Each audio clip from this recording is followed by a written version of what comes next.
Bonjour Martine. Bonjour. Donc est-ce que tu peux donner ton nom de famille s'il te plaît? Mon nom est Martine Domboli. Voilà.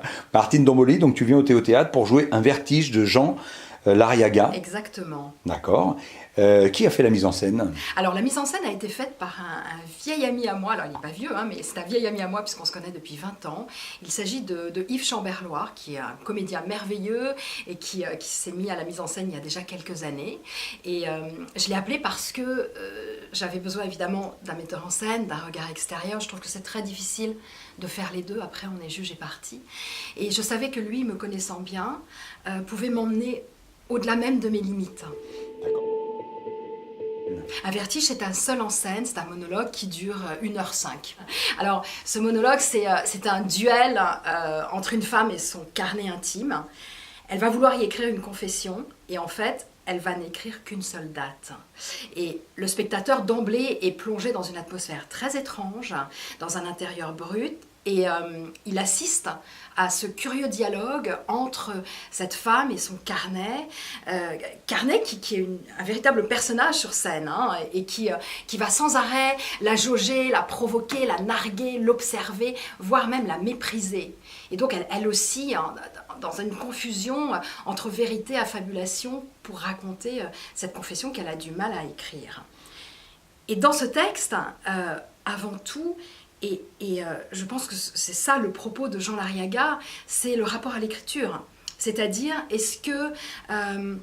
comment est-ce que ça se passe quand on est face au défi d'écrire, de noircir une centaine de pages, tout en affrontant son passé. Je crois que c'est arrivé à un bon nombre d'entre nous quand on s'y est essayé. Et du coup, cette femme, elle aussi vraiment entre la douleur d'écrire et la libération. Elle ne sait pas encore, et elle semble progressivement sombrer dans une folie obsessionnelle, dans un vertige d'ailleurs, c'est ça tout le propos de la pièce, un vertige. D'accord.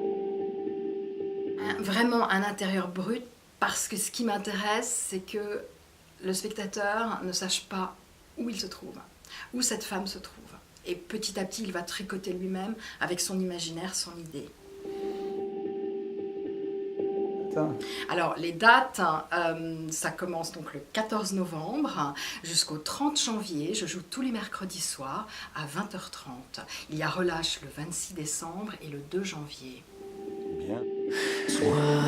Non, c'est la pièce qui m'a choisie. D'accord, c'est la pièce qui t'a choisi. En fait, j'étais invitée par Jean à venir voir cette pièce qu'il jouait, et qu'il jouait ici du reste. Et je suis venue moi simplement en spectatrice pour voir un ami sur scène. J'ai fait du théâtre il y a très longtemps, et ça fait 25 ans que je ne suis pas remontée sur scène. Donc je ne cherchais pas particulièrement à y retourner. Et quand j'ai vu ce texte, quand j'ai entendu ces mots, en 3 minutes, j'avais décidé de le monter.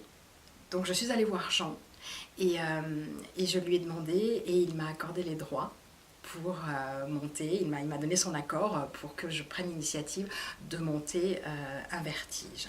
Et c'est vraiment un double défi, parce que d'abord c'est écrit par un homme, pour être joué par un homme, et jusqu'à preuve du contraire, je suis une femme. Alors oui, au théâtre, il y a beaucoup de femmes qui ont incarné des rôles d'hommes, mais moi j'ai choisi de juste mettre des « e » à la fin, et avec tout ce que j'ai de féminin, c'est-à-dire l'intuition, la créativité, d'aller fouiller dans les méandres d'un cerveau masculin. Et ça, c'est assez intéressant, messieurs.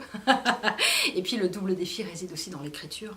L'écriture de Jean Lariaga, qui est une écriture extrêmement dense, extrêmement complexe. J'ai mis un an à apprendre le texte, mais je dois avouer que la poésie et l'originalité du texte sont vraiment réjouissants, vraiment.